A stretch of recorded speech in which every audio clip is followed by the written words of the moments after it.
In Senate, Rogers versus Elside. Look at this, a new Fox News poll. Rogers is actually up by 4 points. He's up by 4 points. It's close, but a Republican is ahead in Michigan. And why? Why? What is going on? Look among independents. Rogers actually leads by 5. This is extremely unusual because across the political map, as I was looking at these different Fox News polls, I couldn't find another example where the Republican was actually leading among independents. And it turns out that candidate quality may in fact matter, at least in terms of how voters see it, because in this same poll, the Democratic candidate for governor was ahead. So this is unique to the Senate race, and it is quite a troubling result for Democrats and quite a heartening one for Republicans. That, my friends, is the very definition of a Democrat disaster. Buckle up, because the state of Michigan is turning into an absolute 5-alarm fire for the Democrat Party. We got not 1, not 2, not 3, but 5 separate polls, all taken within the last week, and every single one of them has Republican Mike Rogers ahead of the anti-football, anti-4th of July, anti-bacon Democratic Socialist Abdul Rahman Mohammed El Sayed. We've got brand new controversies exploding around El Sayed's past. We got President Trump and the entire Republican apparatus turning El Sayed into the new national face of the socialist left. We've got more and more Democrats defecting. They want nothing to do with this guy. And we're also going to see exactly why this Democratic Socialist wing isn't just blowing itself up. It is outright demolishing the Democrats in the process. Greetings, everyone. It is Live Stream Friday. I'm your host, Dr. Steve, your Patriot Professor, here to help you make sense of the madness with breaking news and analysis you're not going to get anywhere else. So you know what to do. Make sure to smack that bell and subscribe button. As always, our super chats are up, so feel free to send in your comments, your questions throughout the broadcast. It'll be my privilege, my honor to answer them right here on this live stream. Also, have you been feeling the whiplash in the markets lately? We've been seeing record volatility and wild swings in the economy, haven't we? But what if you could flip the script? What if this extreme market movement is actually presenting unique and powerful money-making opportunities that everyday folks can take advantage of, just like the elites do? I mean, imagine having a simple, proven, step-by-step system, something that's specifically designed to be learned by regular people with busy lives, something you could actually picture yourself doing in just minutes a day, that puts you in a position to take advantage of the same opportunities the elites have always kept to themselves. Now, I know what you might be thinking. I was skeptical about it too. We've all been conditioned to believe that taking control of our own financial destiny is just too risky, or that you have to be, some Wall Street insider to make it work. But the truth is, once you understand how to harness this volatility, it's the best business in the world, and you could do it from the comfort of your own home. That's why I want to introduce you to my good friend, Troy Noonan, the backpack trader. Troy has been doing this for over 30 years, and he's broken down the complex world of trading into a simple step-by-step method that any busy professional can follow. And I know it works. You know why? Because I'm a member of his program. It's amazing. The best part about Troy's approach, he teaches you how to prove the system works before you risk a single penny of your hard-earned money in the markets. So you can actually see the results first. You can prove the plan will succeed for you, again, before you risk a penny in the markets. That's the real difference maker. So it's like a flight simulator. You learn how to fly on the machine before you actually get live in a plane. So Troy is hosting a free live training session, Backpack Trader Live. It's happening on Tuesday, August 18th at 7 p.m. Eastern. Tuesday, August 18th, 7 p.m. Eastern. When you register, you're going to get immediately his 12 Powers to Successful Trading ebook, absolutely free. I've read it. It's brilliant. And if you show up live, you unlock an exclusive bonus, the private replay of our Turley Roundtable. This was a closed-door event with Troy, myself, and fellow patriots, and the insights shared there were incredible. It's not available anywhere else publicly, so click the link below or go to backpacktrader.com/TurleyFreedom right now. Reserve your spot for Tuesday, August 18th, 7 p.m. Eastern. That's backpacktrader.com/Turley Freedom. Your bright, beautiful future is waiting. Let's go get it. All right, gang. Nothing makes me more excited than seeing fellow patriots prosper and financially flourish. And that's how we take over the country, bottom line. All right, so let's dive right in here. 1994. I'm sure many of you remember that year, 1994. It was the year of the Gingrich Revolution, when the Republicans gained 54 seats in the House and picked up 8 seats in the Senate, giving the Republicans control of the House for the first time in 40 years. It was an absolute Democrat bloodbath. But one of those 8 Senate seats was in Michigan when the Republican Spencer Abraham, you may remember him, he cruised to victory on the coattails of that massive electoral landslide. Unfortunately, it was short-lived. Abraham went on to serve only a single term before losing to Debbie Stabenow back in 2000. And ever since then, for over 25 straight years, Michigan's 2 Senate seats have been locked up tight by the Democrats. That is until now. Analysts are openly admitting to their shock that Republican Senate drought in Michigan appears to be coming to an end. We're looking at nothing short of a polling earthquake for the Wolverine State. And this is something just nobody imagined we would be seeing in the August leading up to the midterms. Take a look at this. These are the last 5 Michigan Senate polls, and they are all showing the exact same thing, all from different pollsters. The Republican Mike Rogers is crushing it. Look at the latest from Fox News polls. Fox News has Rogers up 51-47. That's a 4-point lead, which you just saw Harry Enton talking about on CNN. Now, keep in mind, Fox News polls generally are I would say they belong in the toilet, but that's an insult to toilets. And the reason for that is they are notoriously left-wing. They never show the Republican ahead. Never. In head-to-heads, it's always the left. I don't know why Fox farms out their polling to some left-wing outlet, but they've been doing it for years. For whatever reason, Fox News actually has the Republican ahead. That itself is newsworthy. Epic MRA, a pollster that's been surveying Michigan races for decades, very accurate. They have Rogers ahead by 3 points, 46-43. SoCal Strategies has it tighter. Rogers is up 42-41. Mitchell Research has it dead even at 45 each. Again, that itself is a victory given Michigan's track record. And then there's the Glenn Gariff Group. Now, if you don't know them, they are a Lansing, Michigan-based polling firm. They're the regular pollster for the Detroit News and WDIV-TV Channel 4. Can you see it? They have Rogers. Again, this is a Michigan polling firm. They have Rogers with an astounding 10-point lead, 49-39. Now, any one of these polls alone would be astonishing in its own right. Any single one of them, even the tied one, shouldn't be happening in Michigan. And it's not just for the fact that it's a Michigan Senate poll, which should be decisively in favor of the Democrat, given that Michigan hasn't elected a Republican to the Senate in 30 years. It's not just that. Who remembers the summer response bias? The summer response bias phenomenon. Put it in the chat if you remember that.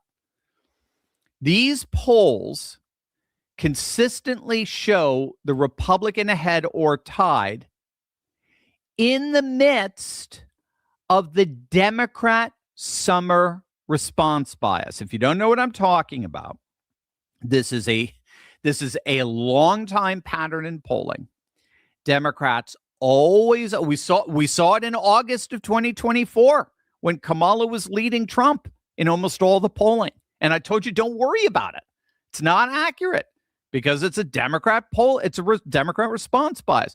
Democrats always outpoll their November results during the summer. In other words, whatever the Democrats are getting during the summer, especially late summer, will always end up tightening by the time we get to November. Because, frankly, Republicans have families. They go on vacation.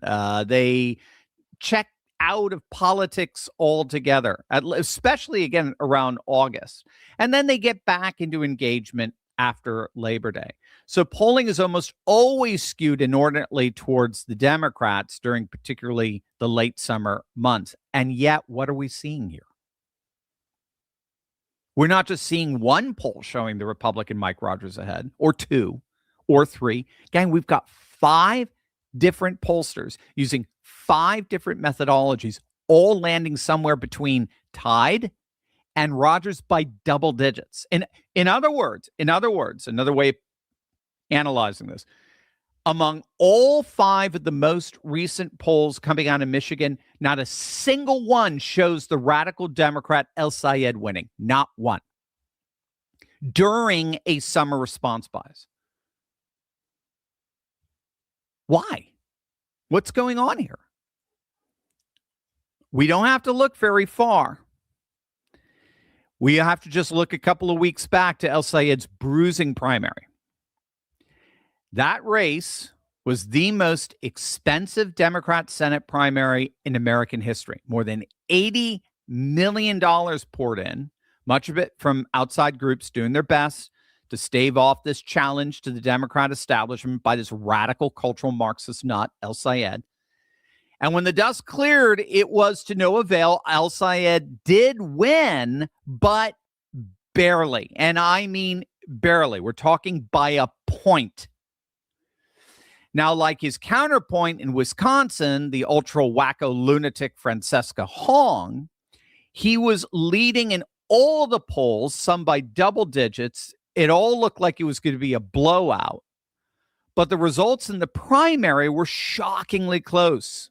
Again, he won by barely a single point, which is the absolute worst case scenario for El Sayed, because it's not just as dramatically underperforming his polls. I mean, it was really, he wasn't even able to crack 50% of the vote in a Democrat primary.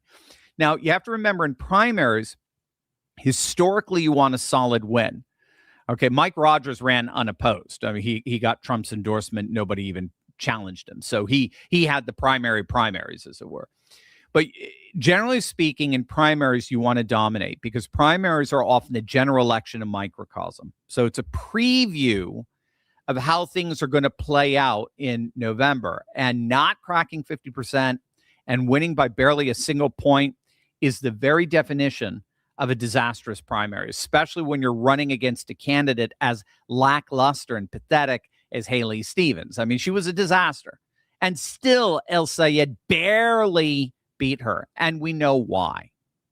We know why. And panicked Democrat operatives like James Carville know why. It's because one of the fundamental laws of politics that I harp on repeatedly on this channel is how woke progressives always what? What do they do to the left? They always split the left, right? If you're a regular to this channel, you know this. If not, make sure you smack that bell and subscribe button. They always split the left, and then what do they do to the political right? They unite the right. Right? That's the calculus. That's the reciprocal dynamic to understand here with this Michigan Democrat Senate primary, as well as the Wisconsin gubernatorial primary that beat Hong, again, by less than a point. The reason why you consistently see the Democrat vote split nearly 50-50 perfectly in all of these races with these commie third worldists is precisely because poll after poll after poll shows that woke progressive politics and politicians always end up splitting the left down the middle. So if you ask a group of leftists if they support El Sayed, or if they support Hong or Mamdani or that creepy Katie Wilson, the mayor of Seattle. By the way, I don't know if you heard about it. We'll do a video on it next week sometime. But she has recall charges being filed against her. So they're going to try to recall her. She won by less than a percentage point. It was the smallest margin in nearly, I think, over 100 years, since 1904 in Seattle politics.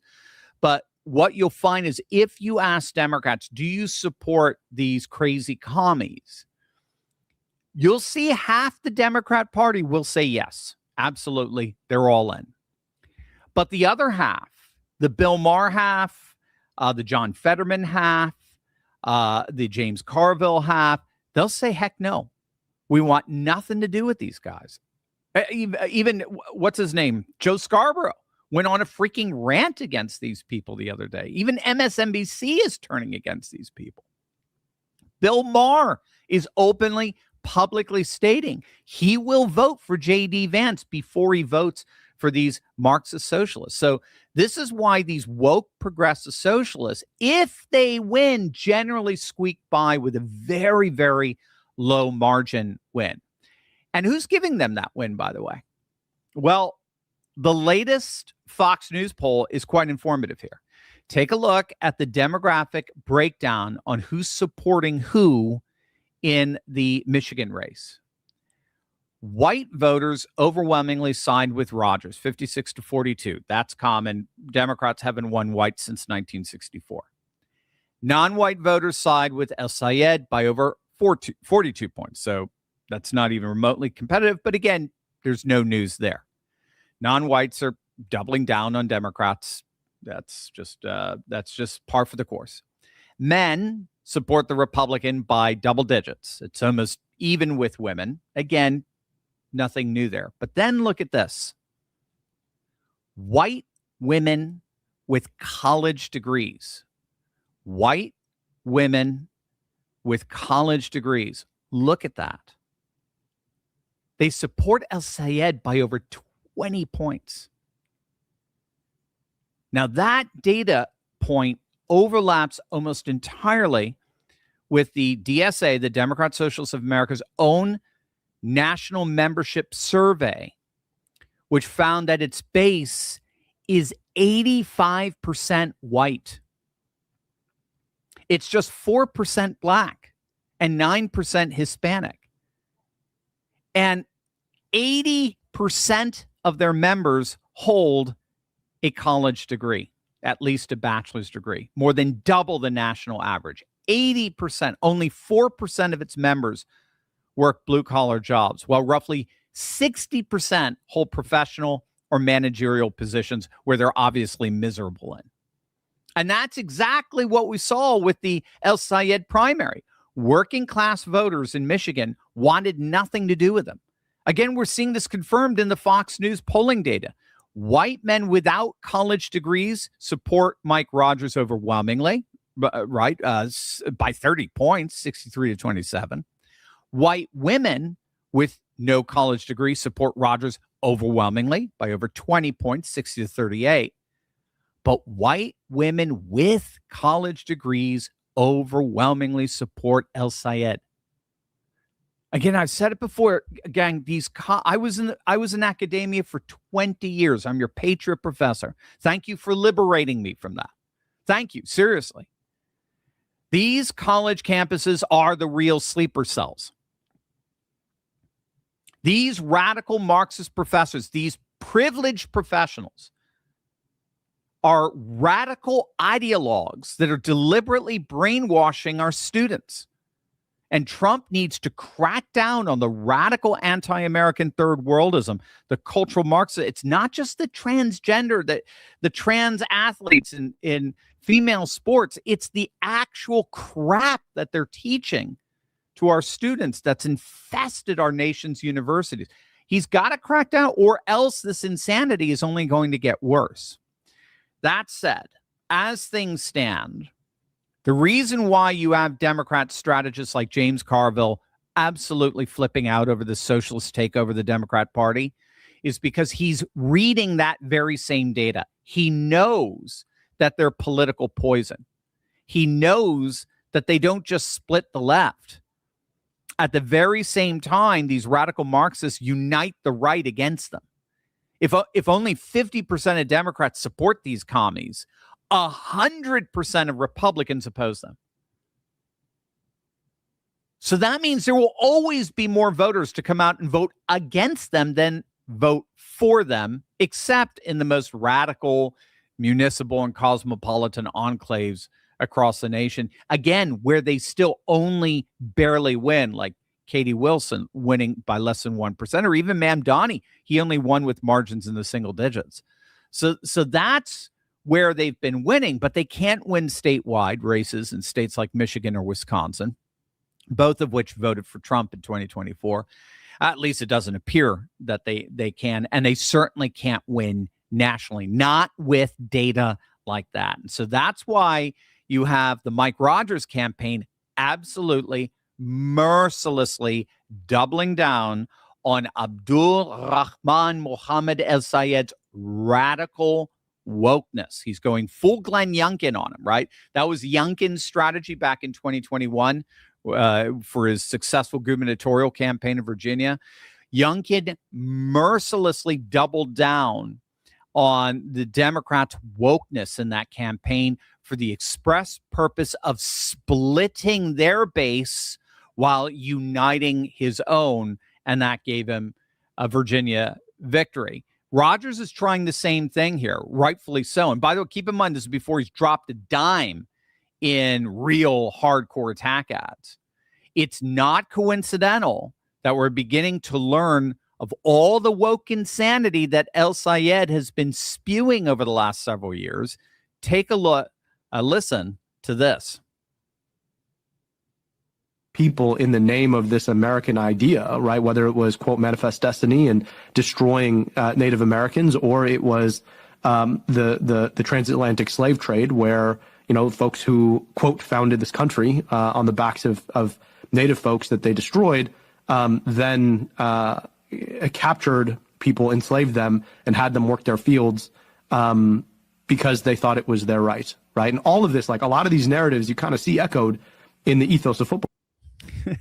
In the ethos, sorry, got cut off there. In the ethos of football. So football is a form of Western slavery and colonialism. Football is a form of Western oppression. And lest we forget, football is also a form of toxic masculinity.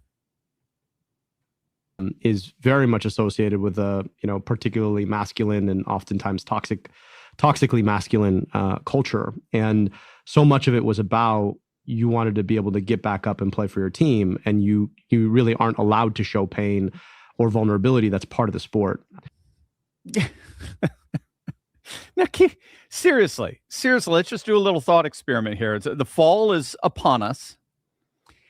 Can you even imagine how devastating the political commercials are going to be when those comments are run during a Detroit Lions football game?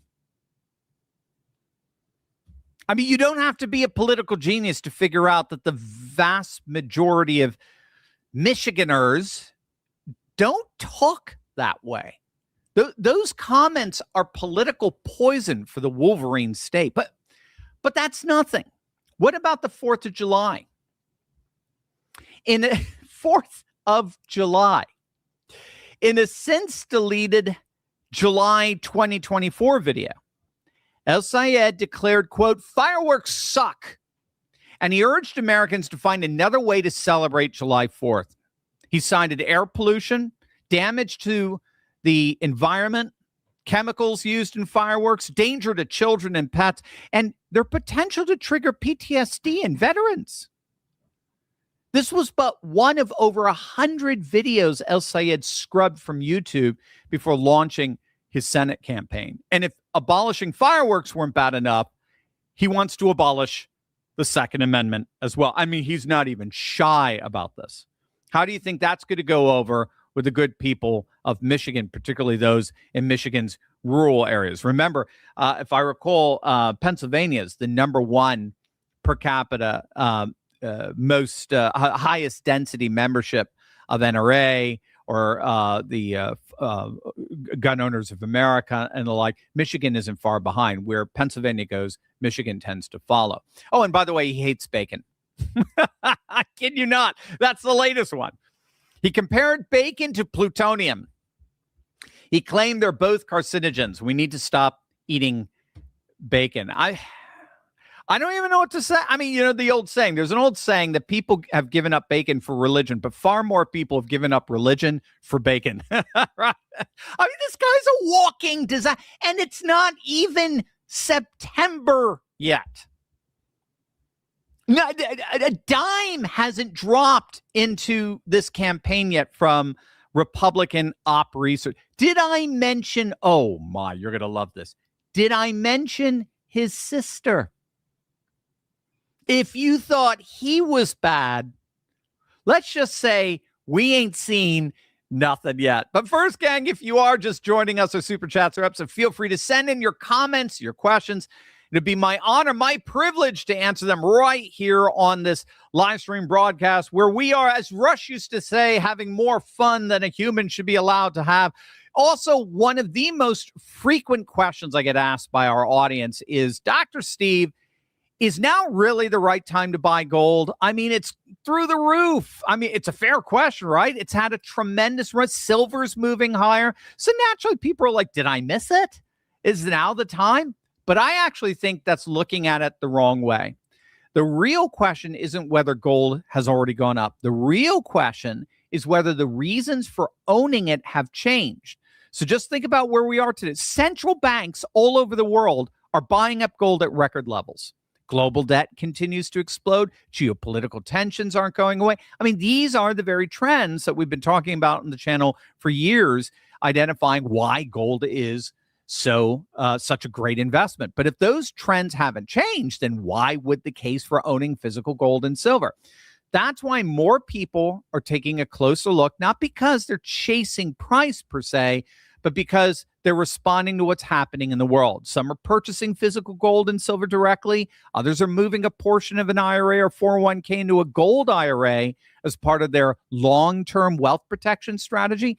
That's one reason I trust Augusta Precious Metals. What I appreciate is that they don't try to convince you to buy anything. There's really nothing to convince. They just start by helping you understand your options. They'll explain how purchasing physical gold or silver works. They'll show you how a gold IRA works if you're using retirement funds. They'll answer all your questions, and then they let you decide whether it's right for your situation. So if you'd like to learn more, go to turleybuysgold.com or text Turley, my last name, Turley, to 35052 and request Augusta's free guide. Because in my view, the question isn't whether gold has already moved, it's whether the reasons for owning it have changed. And from where I sit, they haven't. Click on that link below right now. Just when you thought things could not possibly get worse for Abdul Rahman Mohammed El Sayed, it turns out his sister is even worse than he is. It's being widely reported that Iman Abdel Hadi, a University of Chicago professor of freaking course, has a long history of, shall we say, rather inflammatory anti-American and anti-Israel and anti-Western civilization posts and statements. In a 2017 tweet, she wrote that, quote, white supremacy historically is the bloodiest ideology of terror that's ever plagued this earth. So I guess if you're white, you're a plague. Other posts show her saying she always, quote, always hated fireworks on the 4th of July. So, boy, when her and her brother get together, it must be a real hoot. She called for the downfall of the U.S. empire, and she questioned why her niece was taught about Thanksgiving turkeys because she thought that was nothing more than settler colonial propaganda. Oh, and she ended up praising Hamas on October 7th. Oh, and again, she's not even the worst. Did I mention Hassan Piker? Do you know this guy, this streamer? The guy who has Mao as one of his heroes? Piker is one of El Sayed's best friends. They've openly shared the stage together numerous times on the campaign trail. And if you want a little taste of who Hassan Piker is, take a look at this. Man, you can and me from the back, okay?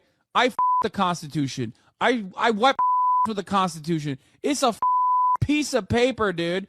Shut the the Constitution and mother this country, okay? You stupid. And that's par for the course. You could just go on act. Sorry, there were more beeps than verbs there, nouns there, but you could just go on X and see excerpt after excerpt after, or you could go in on a streaming platform and watch them there. That's par for the course. That is Abdul Rahman Mohammed Al Sayed's best friend. That's his best buddy. Somebody who wipes his butt with the Constitution. This is the disaster that Democrat operatives like James Carville are seeing in the making. And keep in mind, Mike Rogers, the Republican here, hasn't even spent a dime on attack ads yet. This is all coming prior to the actual start of the campaign. Al Sayed he's going into September already on his heels. And of course, this is because there's a very sharp distinction between the activist rhetoric that you just heard from influencers like the borderline illiterate Hassan Piker and the campaign rhetoric you're getting from El Sayed. So if you're an activist like Hassan or these other Democrat socialist influencers out there, then you're unashamedly blatant in your love and reverence for communism and Mao. You don't care about what happened on October 7th or 9/11 for that matter. If I recall, it was Hassan Piker who said we deserved 9/11. They're openly Marxist. They hate the Constitution. They hate the country, and they say it openly. But if you're running for office like El Sayed, I mean, you have to sanitize your language in order to appeal to the masses. You're doing your best to try to come off not even as a socialist, but just as a sweet, kind guy, with that, like Mamdani, just that smile and you're playing with fire if you're bringing these full, branded communists into your ecosphere, your public ecosphere for all to see. That's the discrepancy voters are starting to recognize. They're realizing more and more. They're hearing Piker rather than El Sayed. And therefore they're seeing El Sayed more as a wolf in sheep's clothing. And all we have to do is see who's, supporting him to get that sense of it. And you just got a sense of that. So now the good news is that the split that we talk about on the left is already happening very clearly. The split on the left is already becoming painfully visible for Democrats. Take, for example, Julian Epstein. We talked about him this week. Julian, not Jeffrey. Okay. Julian Epstein, a longtime Democrat operative. He served as chief counsel to the House Judiciary Committee. He worked very hard to elect Hillary Clinton. He's just announced in an op-ed piece in the New York Post, he is done as a Democrat. He's out. He is supporting Mike Rogers, the Republican in the Michigan Senate race. Take a look. This is not a party I want to have anything to do with. My piece in the New York Post today basically says that I'm jumping ship, that I am going over to the Republican side in the Michigan Senate race, and I'm supporting Mike Rogers. And this is because I think the Democrats have gone off the deep end. I think the lunatics are in charge of the asylum. I think that there is no room in the tent for people that want to destroy our Constitution. There's no room in the tent for people that want to align themselves with radical Islam. There's no room in the tent for people that want to align themselves with anti-Semitism. And there's no room in the tent, I think, in my view, for people that don't have any interest in building for the next generation, but only want to redistribute what others have created and want to basically tear down the free market that has been the most effective anti-poverty liberation machine that human beings have ever invented. If you want to start taking these lunatic positions, then I'm just not going to be part of it. And I suspect more this isn't about me. I suspect you're going to see a large group of Democrats starting to defect. I think this is what you're watching in real time here is a party that is jumping off a cliff. And I just don't intend to jump off the cliff with him. Yeah, and he's not alone. You know, Pennsylvania's John Fetterman. He wants nothing to do with El Sayed. Obviously, he's not part of Michigan, but Pennsylvania, Michigan, Wisconsin, they all tend to vote in tandem with one another. And the barometer of Fetterman is very clear. Fetterman has been mercilessly brutal to these DSA candidates. He's going to flip. It's just a matter of time. He'll be a Republican probably by, I don't know, probably this time, certainly by 2028. But he was mercilessly brutal. The Maine's Graham Plattner, remember the bona fide Nazi guy? He ended up getting axed from the ticket. And Fetterman is just as brutal with El Sayed. He doesn't see any difference between the two. So the Democrat Party is split. And that, of course, plays right into the hands of the Republican Mike Rogers, as we're seeing in the 5 latest polls taken in the Michigan race. And again, we don't have to look very far to see the warning shot for the Democrats in all of this. Just look one state over in Wisconsin. Look at what happened there this past Tuesday, right? Democratic Socialist Francesca Hong literally collapsed. She was the runaway favorite for her party's gubernatorial nomination. She was leading by double digits. Some polls had her up as high as 20 points. Not a single poll showed any of her primary challengers ahead. Even one that was commissioned by her own opponents, the main opponent's campaign. Everyone assumed the DSA wave was about to notch another win in a critical Midwestern battleground just 1 week after El Sayed's barely his scraping by primary victory. But then all of her radical positions started hitting the headlines. A lot of Republicans thought that was a mistake. They should have waited like they did with El Sayed. They should have waited, let her win, and then let her implode going into the general. That's what they're planning on with El Sayed. But they let all of her radical positions come out. She wanted to ban Thanksgiving. She hated the Constitution. She hated the country. She hated whiteness. I guess her son is half white, and she said that's her proximity to whiteness. All this radical, festering ideological spew. And even within a Democrat primary, that was too much. Her campaign imploded. Again, just by a point or two, split it right down the middle. That's the pattern we're seeing here with El Sayed. The DSA, he pulled it off before all this really came out. But, the DSA candidate builds this enormous grassroots enthusiasm and dominates the polling conversation. But when the broader electorate, not just the activist base, actually shows up, the socialist label becomes an anchor rather than a rocket booster. So here's where we actually stand as of today. Michigan has not elected a Republican senator since 1994. Over 3 decades of Democrat dominance, but 5 polls in a row during a time of Democrat response bias show Mike Rogers either tied or leading Abdul Sayed with margins ranging from a single point to a full 10 points. That collapse is being driven by exactly the dynamic we described before. Democrats, socialists split their own party's coalition while handing Republicans the easiest unifying message in politics. And El Sayed's own controversies, along with his sister and Hassan Piker, are pouring gasoline on that fire. Trump and the GOP know exactly what they're doing by nationalizing this race and doubling down on El Sayed's insane communist wokeness. Wisconsin just showed us what happens when a socialist campaign collapses under the weight of its own anti-American absurdities. The question now is whether Michigan Democrats can pull off their own last-minute, Plattner-like rescue, or whether this November the state finally breaks its 3-decade streak and we get a Republican elected to the Senate from Michigan.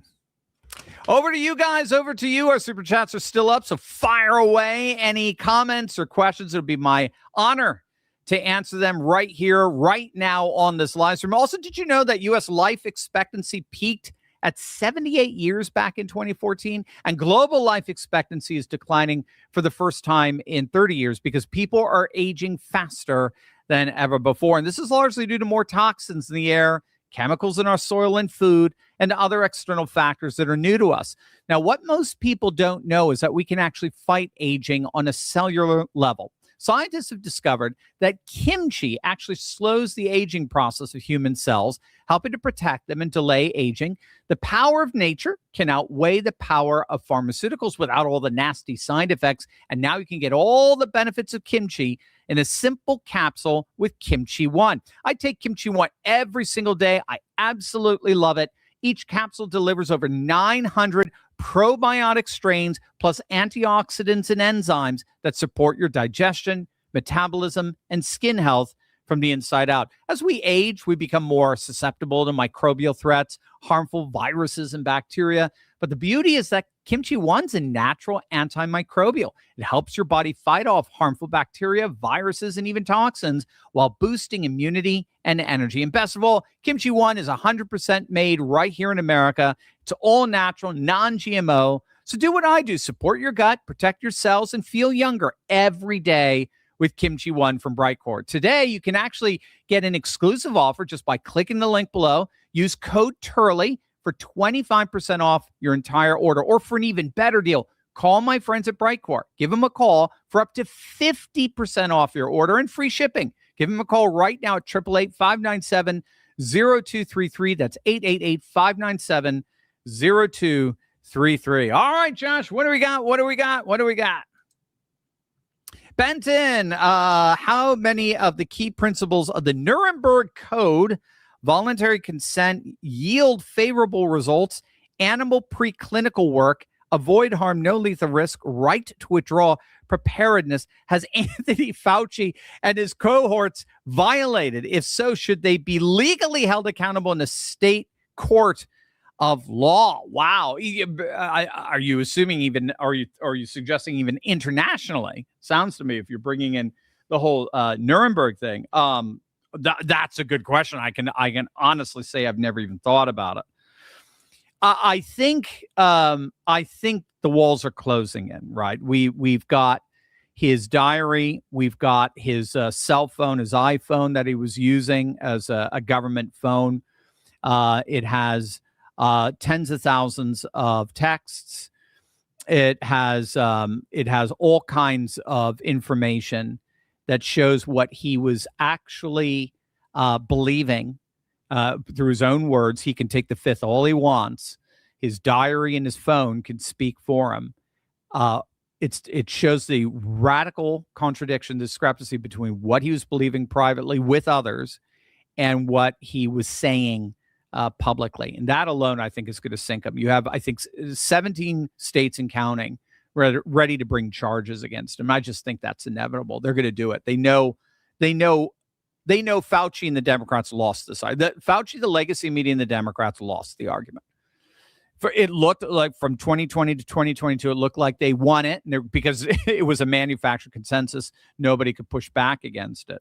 But they have clearly lost. You talk to most people, and while they're not going to be as hardcore against Fauci as someone like Rand Paul be, they definitely believe that the whole COVID hysteria was handled very irresponsibly, and they certainly don't trust Fauci. Brian, my dear friend, what is your sense of whatever the mullahs in Iran agree to? They will not keep their word. They can outlast Trump. They can outlast Trump, and so preserve themselves through the perceived fecklessness of the American electorate. Yeah, it's a good question. They'd have to do that, they'd have to go another 2.5 years or so. It's just not the midterms, because Congress doesn't, for right or for wrong, Congress doesn't control our military. The president does. The executive branch does. No, I think what's happening right now, from the reports, is it's becoming increasingly clear that we are quickly approaching pre-war totals of supertanker oil shipments passing through the Gulf. So what seems to have happened is two things. I'm sorry. Pre-war totals of the oil tankers passing through the Gulf, but now in combination with the limited tankers going through the Gulf, but now the alternative routes like the east-west pipeline of Saudi Arabia or the bypass that the UAE has built and has doubled up on. It goes straight into the Gulf of Oman. So what we're finding is, I think it was 20 million barrels a day. We're now at 15 million barrels a day in the Persian Gulf flowing out. We're just 5 million short of pre-war norm.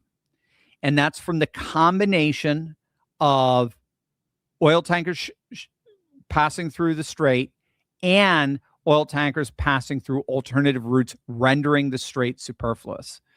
So the argument is that within the next month or two, it should be back to pre-war levels in terms of Persian Gulf oil going out. What that will mean, of course, is the market goes down. Good news for the midterms in that sense, in terms of relief pain at the pump. What we're finding is Iran cannot really do very much. They've been rendered so inert that not only are they seeing the Strait of Hormuz, their one ace, their one trump card, taken away from them because it's being bypassed so effectively through the Red Sea particularly, or again, through the bypass of UAE into the Gulf of Oman. It's not just that, but with the American blockade and with the extraordinary campaign of Operation Epic Fury, they've just been rendered militarily inert. So they just aren't able to project power so as to be able to put some teeth behind their threats, and less insurance underwriters are taking Iran's threats seriously. And then that's allowing more and more oil tankers to pass through the strait, again, with American accompaniment and protection. So they really don't have any card to play anymore. And this, while the blockade remains in force, they're starved of $500 million of oil a day. And it's just a matter of time before they implode. So it seems like in the end, Trump thinks he can outweigh them. He doesn't seem to be that nervous about the midterms. They have so much money, and they're going to focus on certain seats, like literally a handful of seats. That's it. Because those are the toss-ups. Cook Political Report has us at 212, if I recall, right now. So we just need 6. So focus on a dozen seats, pour hundreds of millions of dollars into it. Elon's coming in. Op research on the Democrat opponent, annihilate them basically in the court of public opinion. Get your Republicans across the finish line and maintain control. And just then, by definition, I mean, Iran has nothing. But even if we lose the House, it won't be by much. We're not going to see 40 seats, or we're not going to see anything like 2018. At this point, we don't see anything like that. They're not going to win by much, and there's nothing they can do, and they're not going to stop Trump. Trump's going to continue to do what he does. We still have the Senate, and the mullahs will have to see if they can wait another 2 years. I doubt it. So that's what I see happening going on right now. Vaughn, Dr. Steve, does it appear that James Tallarico has a real chance against Ken Paxton, who has, of course, suffered an attempted impeachment by his own party? No. I'd put my mortgage on it. No. All the polls right now for Tallarico are fundraising polls. Tallarico's just trying to get money. And so he's banking off the response bias of the summer where the polls always skew to Democrats, and polling in general. We have studies that show polling skews to the Democrats by at least 4 points more higher than their turnout for the general election. So no, he has no chance. Pay no attention to the polls. You put it in perspective. There is no way the Republican is leading by 4 or 5 points in Michigan, and the Democrat and the Republican losing in Texas. There's no universe where that's true. Bob, would you who would be your pick to replace Caroline Leavitt as press secretary? That's a good question. So what's her name? Alina Habba? I think they're talking about her. She's lovely, Spitfire kind of attorney. She was a Trump's attorney in New York. I saw one post. How about bring back Dennis Miller? Wouldn't he be amazing? Can you imagine Dennis Miller every day taking on the Washington Press Corps?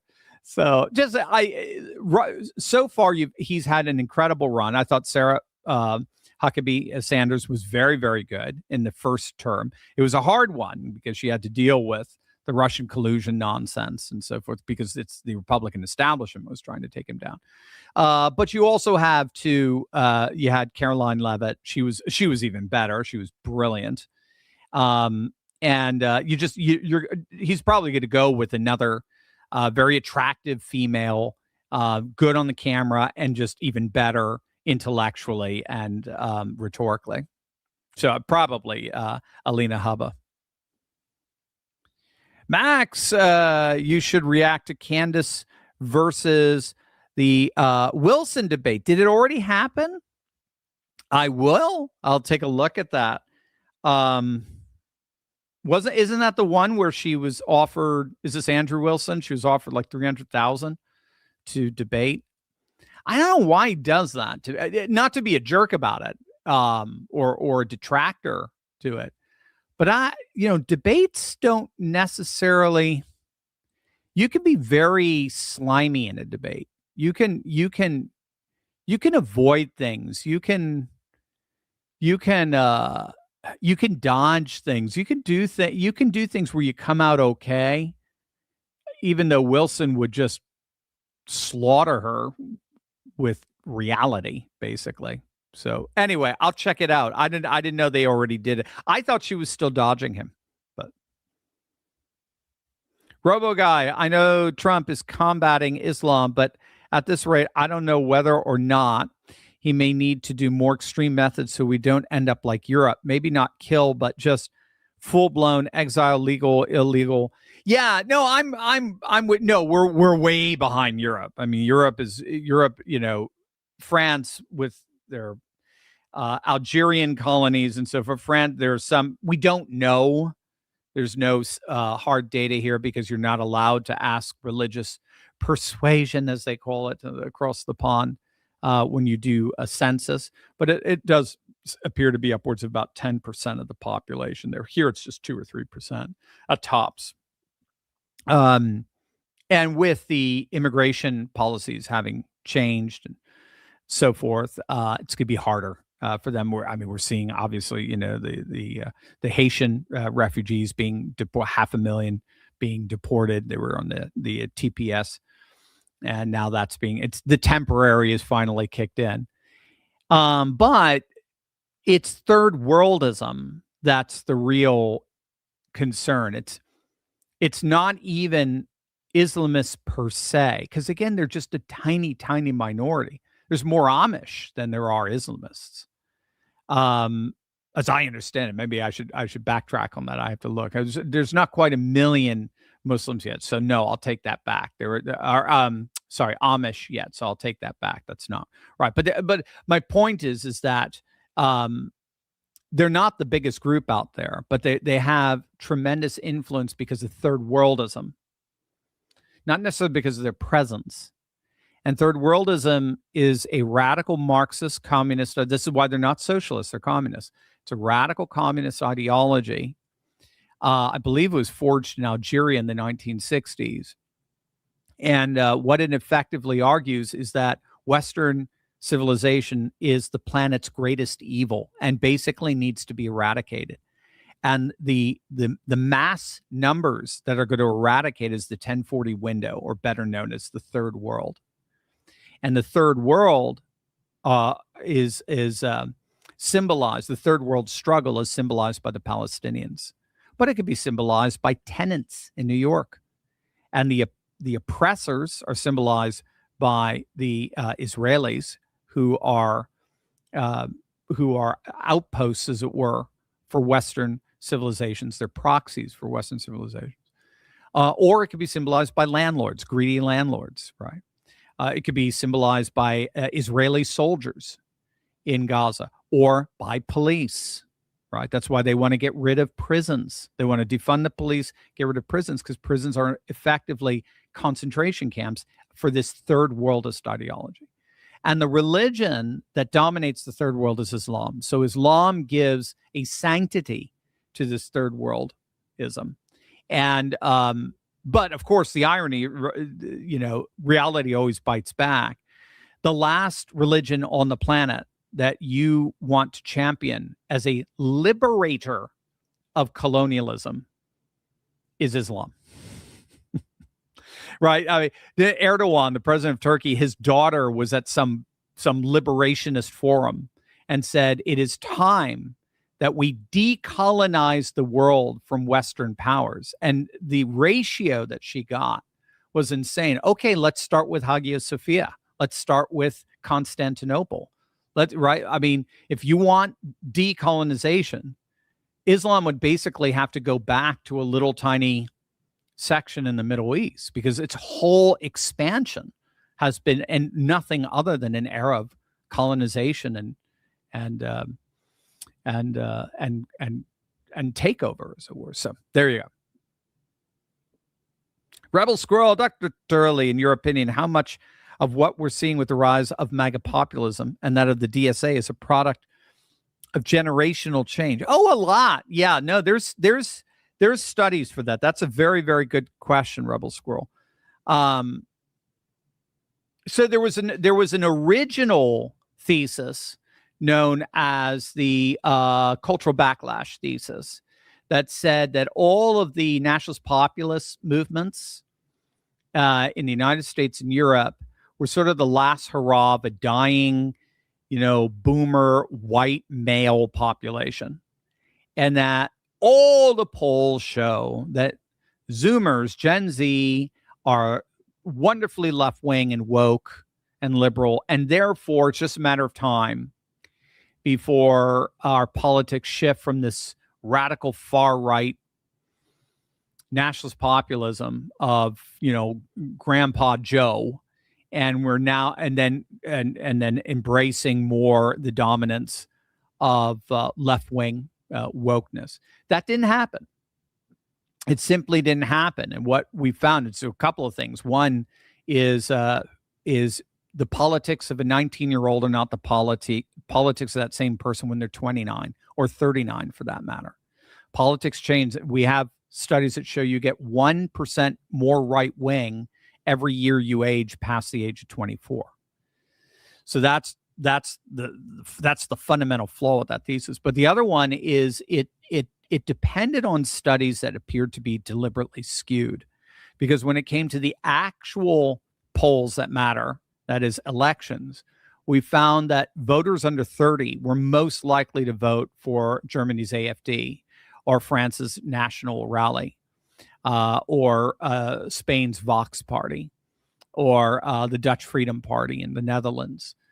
We could go on and on, right? And then Trump, particularly in 2024, especially when it came to men, young men under 30.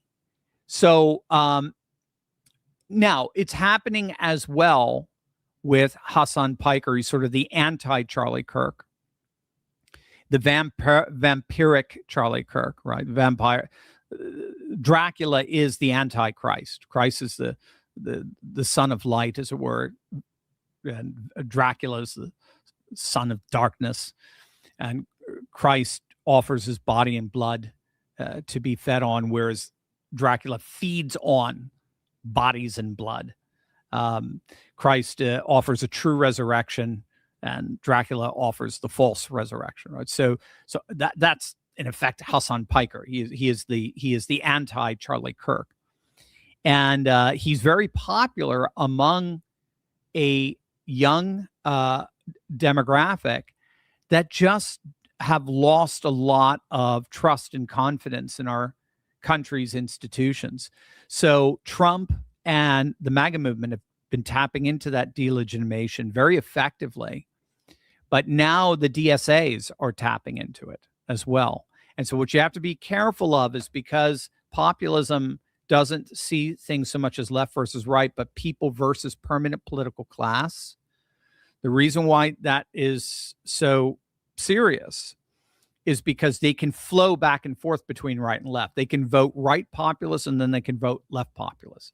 Doesn't matter, because they're all on the same side. They're on the side of the people. And that was kind of the logic, for a time at least. Maybe we could unite the populist right and the populist left. They tried that in Italy with Five Star populist left with Lega populist right, and they came together but in a coalition, but it only lasted for about a year and a half or so. But Steve Bannon, if I recall, helped to broker that coalition. And but we're finding that the populist left is going full-blown third worldist. It's going full-blown communist. And that's when you have to say, okay, there is a right and left here. There really is. There is a populist right and a populist left. And boy, that populist left is pretty nutty. And what they risk doing is alienating everyone. Alienating both the populist right and the establishment left, which is what they've done, I think. So, and that's why they're having a hard time winning these elections. So there you go. So yeah, I think you're right. I think it's the lack of trust among young people. That's part of the degrading delegitimation that we've been seeing for over a decade now, well over 20 years in our nation's institutions, largely because globalist liberals have taken over those institutions, and less and less people trust them. But young people are willing to say, hey, burn it all down and let's have this smiling Islamo-socialist, redistribute all the wealth. Will O'Toole, would Trump allow what happened in the Democrat primaries in Wisconsin to happen in the November election against the GOP candidate? Hopefully not. It didn't happen on November 5th. So this was in-house for Democrats. So we'll have to see what they plan to do. It's not just Wisconsin. Michigan makes Wisconsin look like choir boys in comparison. Michigan cheats. I mean, Detroit and so on. I mean, my gosh. They're horrific. So yeah, he saw it. He's going to have to make sure that they don't pull the same kind of ballot dump, in this case, an electronic ballot dump via USBs with the midterms. In human condition, notice that the Democrats are now trying to call the DSA a separate party. Very good point. They are. But the Democrats voted 100% for every one of them, every far-left nominee, every woke policy. They built this Frankenstein, and they can't control it. Yeah. No, that's true. And now it's splitting the party. So that's what we're going to have to keep an eye on. We're going to have to keep an eye on the extent to which someone like a Bill Maher or a Fetterman or a James Carville or a Van Jones, Chris Matthews. Chris Matthews was just on Joe Scarborough himself. They're all sounding the alarm. These people are batshit crazy. These people want to burn the Constitution and burn the country down and rebuild it in their own cultural Marxist image. So they don't recognize them. They don't have any idea who these people are, and they don't want them in their party. So we'll have to see what happens. Franz Paul, Dr. Steve, with all the DSA nonsense, it seems that if Lobachevsky was still with us, that he would have an endless supply of reference material. Franz Paul, dude, you are too good, man. So he is talking about the Polish psychologist Andrzej Lobachevsky, who had this brilliant field of study that he more or less pioneered called ponerology. It's from the Greek word poneros, which means evil. So ponerology is the study of evil. And what he meant by that was he studied European leftists for over 40 years. And his conclusion was everyone, particularly the leaders, every one of them were psychopaths. They were absolute psychopaths. There's just no way around. People, I've been on radio shows where I talk radio or TV, Newsmax, where I brought that up, and it makes the panel laugh. And I have to look at them and said, I'm not exaggerating. That was his conclusion. They were all nuts. They were psychopaths. A psychopath loves manipulating others malevolently. They get off on watching things and people burn. And that's who got attracted to the European left. And what Franz is saying is, I think we can clearly see, particularly with Crazy Katie out there in Seattle, I think we can clearly see that they're being attracted to the American left, the radical left as well. Kevin, good to hear from you, my friend. Why do conservative Republican red states still fund woke feminists and Islamist communist indoctrination facilities, otherwise known as, there you go, I know, you got me, formally known as universities and colleges that train our children into enemies? It's a phenomenal question. I just don't, they don't have the guts. Trump, when you're dealing with universities, you're basically dealing with state institutions. So this is going to be at the, given our federalist structure, this is something that, like you're saying, Republican red state governors are the ones who need to handle. And they don't want the fight. Because they don't fight. They're institutionalists in the end, and they want to maintain a separation between state and academia.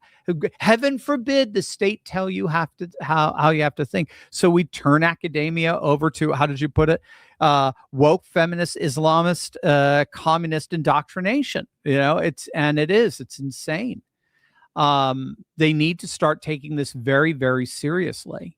And I thought, honestly, in October of 2023, after October 7th, I thought, with all the insanity that we saw coming to the surface, I thought we were going to start seeing the crackdown on there. So we saw the president of Harvard having to resign. I think the president of, was it UPenn, or I forget, a couple of other Ivy Leagues had to resign because they had such a disastrous congressional testimony where they refused to denounce Hamas, and they refused to denounce October 7th and all this sort of stuff. And they refused to denounce the insane pro-Palestinian progressives that were actually harassing Jewish students openly on campus. I thought that was going to be the impetus to shut this down, but it wasn't. There seems to be a fear there. So they have to develop, these red state governors have to embrace the new Republican Party, which is based on fight, fight, fight, and win, win, win. And you need to fight. And there can't be a single area anywhere where you're not willing to go to fight. You got to fight you got to go into Shelob's lair, right? Use a little Lord of the Rings lore in there. You got to go into Shelob's lair, and as horrible and as skanky and disgusting and as vile as that huge tarantula-like spider is, and as evil as it is, you gotta take it out. You got to go everywhere. Can't just go into trans athletes and female sports is easy. Going into the university is hard, and you're going to have to clean it up. There's no question. Texas on la shock. He's not the first to make the slavery football comparison. Colin Kaepernick, that's right, did it in a documentary some years ago. That's right. They most certainly did. And again, you'll notice they'll never bring up, like, Mayan or Aztec sports. They'll never bring up those sports, right? Though it's always American and white, and it's such pat nonsense. Again, the very fact that they have baptized, ironically, Islam as the faith that is going to end colonization says it all. I mean, it says it all. I mean, it's just, I don't even know it's like marketing the Communist Manifesto. It's just a contradiction in terms. So yes, it's a trope. It's a talking point among themselves and within their own ilk. But now it's going widespread in the Wolverine state of all places. Texas Sassanach. I hope I'm saying that right. Are Dems likely to dump El Sayed like they did Plattner, replacing him with someone more moderate? They could. That's what I'm worried about. But I think we're past the date. Plattner resigned the weekend. He dropped out of the race the weekend of the Monday that would have made him permanent. His name would have been mailed out. I don't know when Michigan's deadline is, or their threshold date for when you're stuck with your candidate. And so so I think they're going to try. It's going to be very interesting because Plattner is just some dumb white dude in Maine. El Sayed's a little more complicated given the left's rules. You could treat, whites however you want, but, when you're non-white, given the less politically correct rules, right? I mean, we've done experiments with this. If you were to say something about a non-white race that the non-white race says about whites, right? So just get rid of them denouncing white people and then just put any other identity group, you'd be castigated as racist, bigoted, xenophobic and all and the like. So the rules are a little different for El Sayed, I think. I mean, given their rules, not mine. I think we all should be treated equally under the eyes of God and our laws. But so we'll have to see. But I wouldn't be surprised if half of these revelations are coming from Democrats. I would not be surprised. Trying to get rid of the guy before it's too late. Neil Smith, question: how can they get sworn into office if they support and defend? If they're supposed to support and defend the U.S. Constitution, I know it's they just say it, right? They just say it. You see it in Europe as well when they have to give allegiance to the crown, like in Britain, when you have just these radical leftists who talk about the imperial evil of the crown, but then they swear allegiance to it. But they'll do it. Yeah, they do it with their fingers crossed behind their back. I know what you mean. I mean, I don't. If we were really serious, really serious, and Trump has said, he's given some notion that they're ready to crack down on this. Todd Blanche. I don't know what it was about Pam. I liked Pam in some ways, but she just did not go after the left in terms of racketeering laws, dismantling the left. I did a video the other day. Have you seen how many Democrat operatives, politicians are getting arrested right now? They're about to crack down on Minnesota. I mean, it's already happened. A lot have been arrested, but I wouldn't be surprised if they indicted Tim Walz. Or Ellison, their AG. I think Todd Blanche is doing an amazing job going through the process of dismantling the inner networking of the left. And that's what they're going to have to do with the DSA. They're going to have to start dismantling the Antifa. Notice we don't hear about Antifa much anymore. Have you noticed that? All right, that's the Trump. And they're being very quiet about it. They don't want to blast it on front page. They don't want to bring too much attention to it. They want to keep it relatively covert. And then at the end of the day, they just want to turn around and say, "Hey, have you noticed? There's no more Antifa." So I'm with you. They're gonna be able to cross their fingers when they swear to support and defend the Constitution, but they're not going to be able to cross their fingers in a courtroom as their apparatus is being dismantled with racketeering laws, particularly. Carter, that's what the Democrats get for allowing left-wing, right-wing, and Islamists into their party. Yeah, I don't know about the right wing, but that would be curious. I'd be curious what you think, because again, in what you're saying is right in the sense that populism, so anti-establishmentarianism, anti-elite, and it tends to transcend left and right and thinks vertically more in terms of people versus the political class, the non-establishment versus the establishment. So it'd be interesting if you're talking like radical right kind of Islam, which is different than, say, Christian right, for example. If that's what you're talking about, it's very interesting. We could have a conversation about the extent to which the Democrats. I have often said that the tribalism in the Democrat Party, the radical ethnocentrism of BLM, or La Raza for Latinos, which literally means the race, and now increasingly Islamism in places in Minnesota. I've often said that makes the Democrat Party the ethno-nationalist party, whereas MAGA is all about, I don't care where you're from as long as you're American, and we're going to celebrate the culture, customs, and traditions and particularly the religion that unites us as Americans. So that's more civic nationalism. So MAGA is more the civic nationalism, and it's the Democrats are becoming ethno-nationalists. But all of us are becoming nationalists in our own kind of way, right? Democrats are going to be more tribalist, even separatist, but we're all becoming nationalists in that sense. So I'd be very curious to what you would think about that, Carter. Very good. Rock dog, Dr. Steve. Couldn't a country like Poland file charges in the World Court against Tony Mengele Fraudy for crimes against humanity? Let the World Court execute him since an autoped preemptive pardon can't protect him here. Great question. Well, World Court won't execute. They don't do the death penalty. Not anymore. Not to my knowledge, they don't. But yeah, no, it's a good question. Again, I don't know. Poland's part of the EU. I don't know if Brussels will let them do that.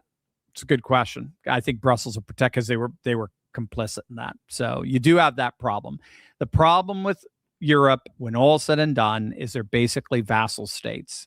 They've been vassal states since post-1945 and the liberal international order that we set up. And then formally under the EU, that has always been under very, very close guard of the United States elite.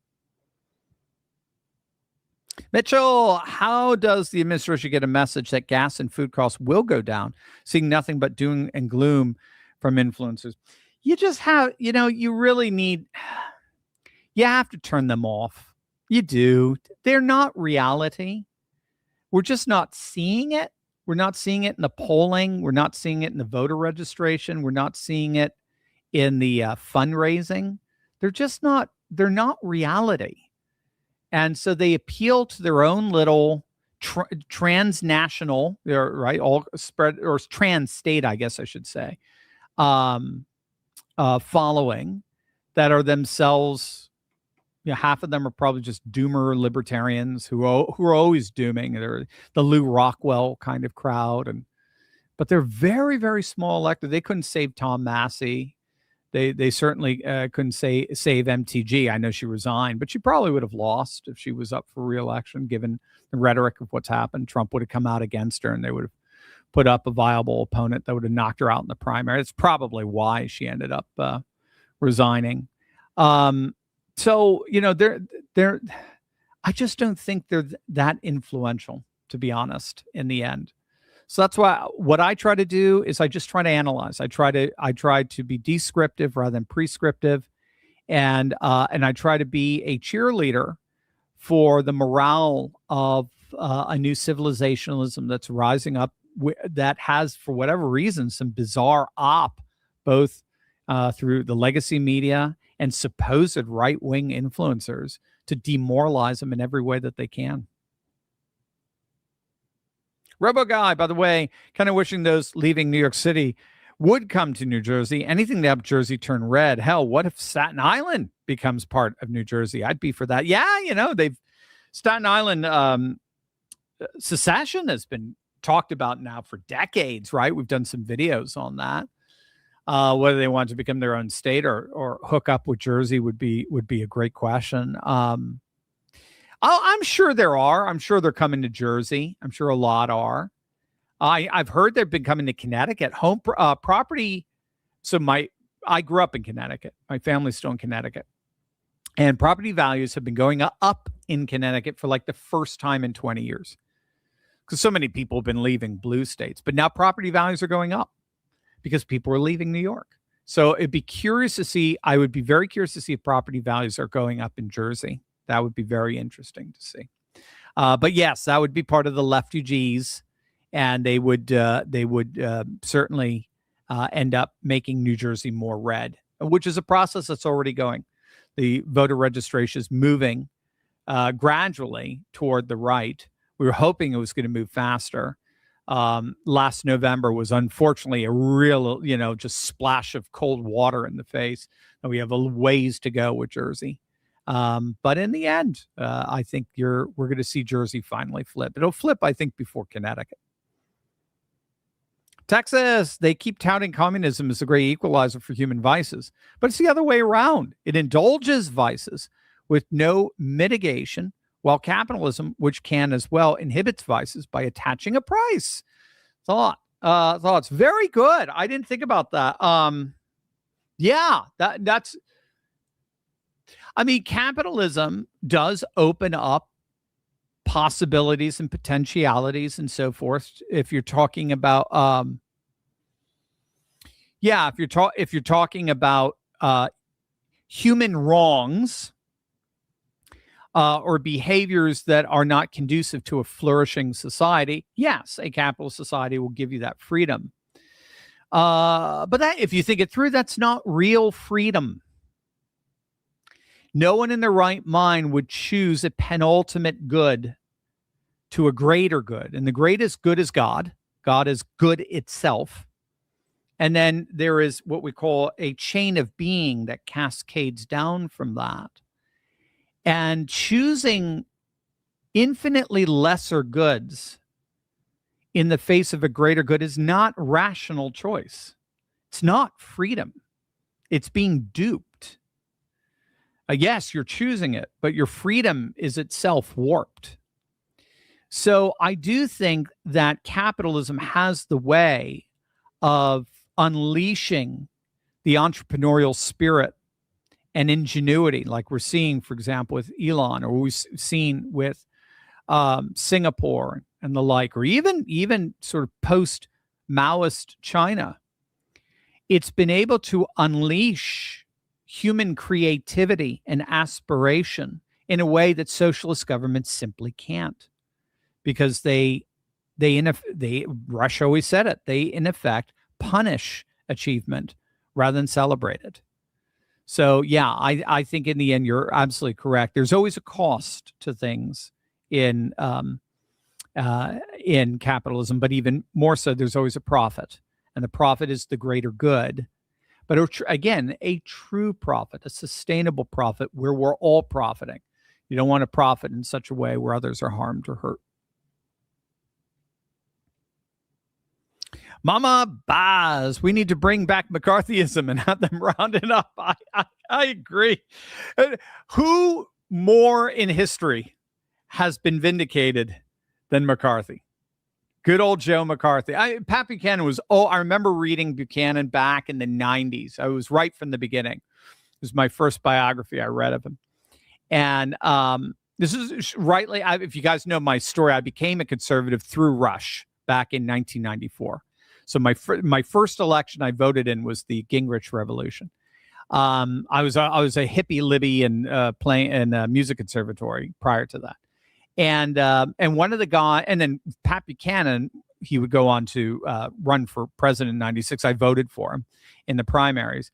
But I read his biography, and he had a whole chapter on there on Joe McCarthy and how McCarthy was absolutely right. And I was like, come on, Pat, it's we've moved on from that and so forth. I concede it. I recant. I absolutely repent. He was right. He was absolutely right. Communists were infiltrating our public institutions. Remember, the French call it entryism. The French have just determined that they have their own McCarthy-like committee, and they have now made the deliberate attempt to infiltrate public French institutions and subvert the traditions and the values of the French Republic is now a crime. And if they catch you and you're a migrant, even on a work visa or something, you're out. They'll kick you out of the country. So yes, I'm with you. I think we need to do something very, very. Why is someone like Ilhan Omar allowed into our country? Are allowed to continue to fester so much hatred? Why? What good is that doing? How is that conducive to Republican ideals when she tries to undermine them with every literal ounce of spewing from that vile mouth?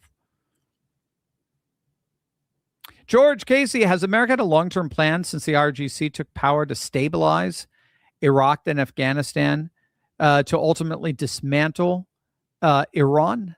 Brilliant. If so, good question. Long-term plan to stabilize Iraq and Afghanistan, but then ultimately dismantle Iran. I wish it was. I wish it was that thought out. The whole Iraq Afghanistan project was a neocon project based on universal values and the idea that liberal democracy via Francis Fukuyama was a liberal value or a universal value, and that it would easily, they'll be greeted as liberators, and you could turn them into South Koreas and Japans overnight. This obviously that was a disaster. This is a civilizationalist move that does not care what government appears in Tehran. It doesn't give a flip. There were some on Fox, I noticed, there were some who are arguing, we got to make sure we replace the mullahs with a democratically elected government. BS. Trump couldn't give a rip about. Again, those are the old hangover neocons. Trump couldn't care any more than he cares in Venezuela. There is a civilizational sphere around the Gulf called the Abraham Accords. The Abraham Accords unite Israeli muscle with Arab might. And it is the U.S. brokered vision for peace and prosperity in the region for the rest of the century. The one impediment is Iran, and the United States, in conjunction with Israel and those Gulf states, note they're working on the same side. This isn't the JOOZs, right? This is Israel and Gulf Arabs working on the same side to take out the chief impediment to that peace and prosperity vision. Why was Iran such a chief impediment? Not because of Iran per se and the proxies that was funding. It was because of who was funding Iran. Up to 80-90% of its oil, and that's Beijing. And Beijing was increasingly calling the shots in the Gulf region, and they were slowly but surely exercising tacit control of Hormuz. And bottom line, it's like with AI. Do we want Beijing controlling the choke point of one of the most important energy choke points on the planet? Do we want Beijing controlling that through their proxies, Iran? So Iran was knocked out in order to make room for the civilizational architecture of the Abraham Accords and box out Beijing at the same time. So with knocking out Iran, you get 2 for 1, as it were. Franz, Dr. Steve, is it known what the purpose of the midterm convention will be, and why not have just a series of rallies? Good question. I have not seen it. I've not seen what's going to be on the docket, as it were, for the midterm convention. I'm assuming, frustratingly so, I'm assuming they're going to make the SAVE Act part of it. And I say frustratingly so because that means they won't pass it. It's already too late, as I see it, for the midterms. But and again, that's okay. Trump he's given some indication he may actually sign a national emergency declaration. He just talked about that with Wayne Allen Root, who's a good guy. I've met Wayne. He's a good guy in Vegas. But that said, so here's something 80% of you want. 90% of you want. And 100% of Democrats in the Senate are voting against it. So vote against those Democrats, vote for the Republicans, and we'll be able to pass this. So they're not mentioning that it's the 4 Republicans that have been thwarting it. They're only mentioning the unified Democrats. We'll see if that strategy works. But they'll be talking about that. They'll be talking about the border, certainly after Ceuta, Spain, and the visions coming from there with the Moroccan invaders, all that sort of stuff. So yeah, so we'll see. We'll see what they decide to focus on. Linux, it seems that there's an ignorance today about what socialism is. Does the education system have to do with the rise of socialism in America today? Yeah, it goes back in many ways to John Dewey in the 19th century, and both socialism and our modern day public education come out of the Industrial Revolution. You don't have, I mean, everyone says Jesus was a socialist. I mean, again, you're using, that's like saying Jesus was like a AI technocrat, I mean, it's just, you're using, I mean, it's anachronistic to the core. Socialism is about the equitable redistribution of wealth and resources as accumulated in an industrial system, a factory-based system. And that we can use a government that is the industry factory par excellence that redistributes everything just like a factory does. Assembly lines, they're called bureaucrats. We can have all managerialism, management theory, everything like that, that socialism and Mamdani draw from, all come out of the Industrial Revolution. And if you wondered why our schools look like factories, it's because John Dewey more or less used the factory model, the assembly line model, bringing in our kids at a certain age, because we used to have one-room schoolhouses, kids of all different ages, all different grades, put them all in one grade, and then have them just go through the factory all the way to the 12th grade and then push them out. And then eventually the universities end up becoming full-blown Marxists. And then that's where they'll have core curriculum that tries to convince them of the glories of Marx.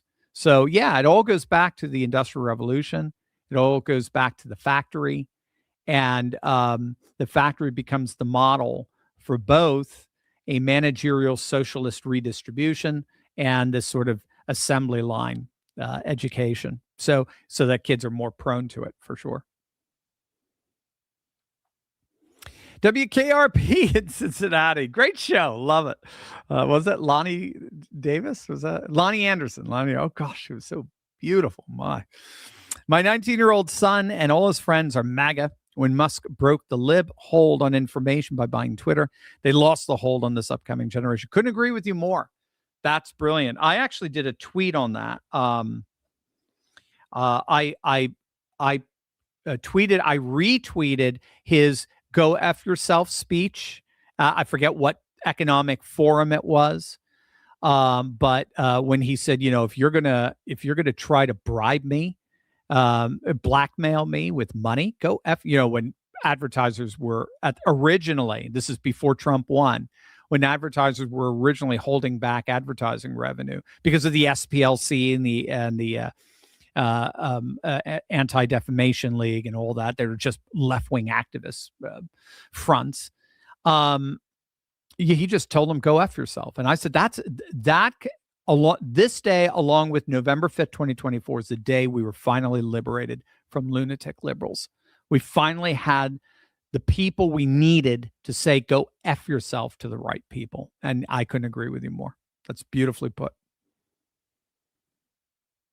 Johnville, look at who is voting for these nuts. Yeah, that's right. It's true. It's a good way of putting it. If you want to see what you're voting for, look at who's voting for them. Mama Baz, we need to have the 2026 version of the Red Scare campaign. Surveillance, hearings, in anti-communist investigations. I would love to see it. Imagine if the Republicans, get control of the House again, and they'll have it in the Senate, but get it in the House. And one of the things they do is they make these congressional hearings one of their number one priorities, and just have these people come out in front of the hearing, and then just spew out what they really believe, almost like a Charles Manson kind of thing. I think half the people would be shocked. Texas, less serious question, but which would be easier, clearing out the college system or taking over Disney? And which would be more effective? Disney, because it's just so centralized. Disney. I don't know if it'll be more effective. That's a good question, because colleges are just spread out everywhere. And again, keep in mind, most kids leave college unaffected. Most kids leave college thinking those nutty professors are just that nutty, and they don't convince them in the least. I've talked to college students for 20 years. I know it, right? I know it firsthand. But no, in terms of clearing out, you could fumigate Disney a lot quicker than you can fumigate the university system. The good news is the university system is collapsing, and there are estimates, including from a Harvard business study, there are estimates that by 2030, half the colleges in our nation won't even exist anymore. Something like that, or half the colleges in the Northeast, where it has a dense amount of colleges per capita, the most amount, I believe, in the country. They won't even exist anymore. They're just falling apart. Their business model is ironically destroying them. Big man, Muslims could care less about Black America. We need to stop supporting the Democrat Party. They cater only to foreigners and illegals this day. Big man, you said that brilliantly, and I couldn't agree with you more.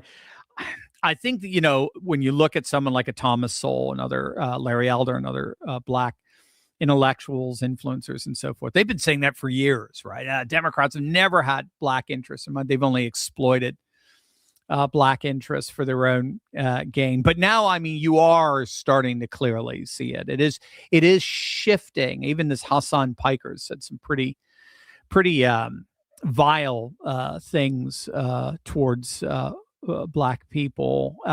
You're just seeing this shift towards a more third worldist, dare I say it, brown people emphasis. And I think it has a lot to do with the Palestinian issue that's just seen as a new kind of Mecca, for lack of a better term, as a symbol for the worldwide struggle that the people are having against Western civilization. I think they see, frankly, Blacks as just too much beneficiaries of the system. Blacks have become incredibly successful in the country, proportionally speaking, over the last several decades, and even making it to the president of the United States. So they're not necessarily, they don't see the Black struggle and Black grievance, sort of the old Jesse Jackson model, Al Sharpton model. They don't see that as the center anymore. The center shifted, and it's moved again to the third world. And not Africa per se, it's the Middle East, and so anyway, I think you're absolutely right. I love the way you say it. Muslims could not care less about Black America, and there's just no point for any Black American to support the Democrat Party. I'm with you 1,000%. I think the MAGA party of Americanism. The MAGA party that unites people of all ethnicities and races around a common, glorious, flourishing vision of what it means to be American, as we've been celebrating this whole 250th year, is the way forward for all of us. Movie erotic. Why are these so many fake polls? Which can I trust? Well, okay, so that's a good question. So that's why we tend to bring in several polls so they can corroborate. There's not a lot of polls you can trust, to be honest with you. So we use a lot for our data analysis, election analysis. We use a lot of the analysis from Seth Keshel. Seth hates polling. Seth actually uses voter registration trends, and how voter registration trends in comparison to how states, counties vote, and then finds patterns in that. And then he's found you can be incredibly accurate in your assessment, in your projection of who's going to win, using that. He doesn't touch polls. Nevertheless, oftentimes polls are all we have. And so the best thing to do is to try to find a wide swath of polls. Generally speaking, again, I think Fox polling sucks. I wouldn't give. Fox polling right now has Texas going Democrat. They have Michigan going Republican, and they have Texas going Democrat. If you believe that, I have some oceanfront property in Arkansas to sell you. I mean, but that's they publish crap like that. So you just have to you all right, take your Fox, but then find a Quinnipiac, find Atlas Intel, find Rasmussen, find other polls, Quantus Insights, and see how they compare and contrast. And you look up a little bit of what their success rate is, and their don't go by the A rating or B rating. That's more the establishment giving them that rating. Just take a look. You can go an easy experiment. Let's go to RCP, Real Clear Politics. Go to the November 5th, 2024 election, final results, and then just look at the polls prior to the final results and see which polling outlets thought Kamala was going to win in a landslide. Don't give them the time of day. Don't give them why trust a polling outfit telling you Trump's approval rating when they thought Kamala was going to win by 10 points? Why give them the time of day? But the polling really sucks right now. It's terrible, like across the board. Pollsters have been off by like 20 points, especially in Wisconsin with Hong. So it's really rough, I know. But again, when they're off, it's always to the benefit of the Democrat, always. So that's why when I see polls right now in August, all to the benefit of the Republican, I'm going, whoa, that may mean something big here. Zen Cashin, what's your opinion of the Islamic takeover of the Western civilization? We have several laws to prevent it, but seems no one wants to enforce it. Yeah, like I said, I think it's third worldism. It is the most popular and sweeping ideology of the left today. Zineb Rabua of the Hudson Institute has written extensively on it and brilliantly on it. And I do think it is going to be the death of the Democrat Party. I do think it's going to hurt the left. I don't think it's going to help. It's not going to take over Western civilization. I think the uprising that's happening, the mass populist uprising, both in Europe and the United States, far outweighs and outnumbers the numbers that third worldists can amass in an election. So I do think ultimately they're going to win, but it's going to take more and more people waking up. And I think they will in time. George, I get a sense there's going to be a red wave this upcoming midterm. Based on everything you have seen, are we Republicans going to demolish the Dems? I'm in Eastern Oregon, and we're flipping red. Yeah, no, in Eastern Oregon, you're always red. You guys are rocking. Or if you think the whole state is flipping red, we'll have to see. I mean, that would be beautiful to see. I would love to see that, right? Who's that? You've got that nutty governor who was falling apart in the polls. What was her name? Coplet? I forget. But anyway, I'm not okay. So if you're asking my honest opinion, again, it's still early. We don't really have full. We'll actually know how things are going with early voting. When early vote starts, usually in October, we'll know how things are going then. But really, it's not till Labor Day that we're going to get a really good sense of how things are starting to flesh out. I don't see a red wave. What I see is sort of a reverse 2022 so far, where Democrats may pick up a seat or two. It'll be a Democrat +3, +4 electorate, but that's not enough to win the seats they need to win to beat the Republicans. So I'm seeing the Republicans right now still holding, but it's tentative. And I'm seeing them around the 220 mark. And I'm still waiting on more analysis. That can change, more analysis to come in. But right now, it doesn't seem like, I mean, because again, when you're in a midterm, you're dealing with a pendulum swing. The party in power, for the exception of 3 times over the last century, has always lost seats in a midterm. The party in power, for the exception of 3 times, has always lost seats, an average about 20 seats. So, but we're not going to see Democrats getting 20 seats here. The redistricting has taken care of that.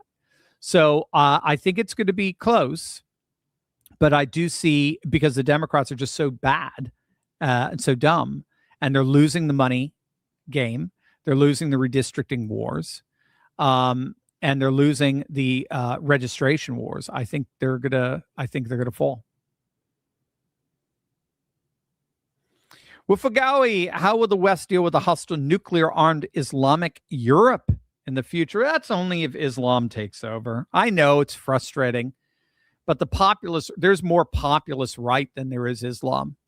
Marine Le Pen's about to become the president of France. Nigel Farage is about to become the prime minister of Britain. The AfD is taking over Germany. So Alice Vidal is going to be the chancellor. I mean, they're literally coming to an outright majority now. They're just growing by leaps and bounds. Austria it's just a matter of time before the Austrian Freedom Party takes over. I mean, it's just, Hungary, Poland, they're not going to let Islam conquer them.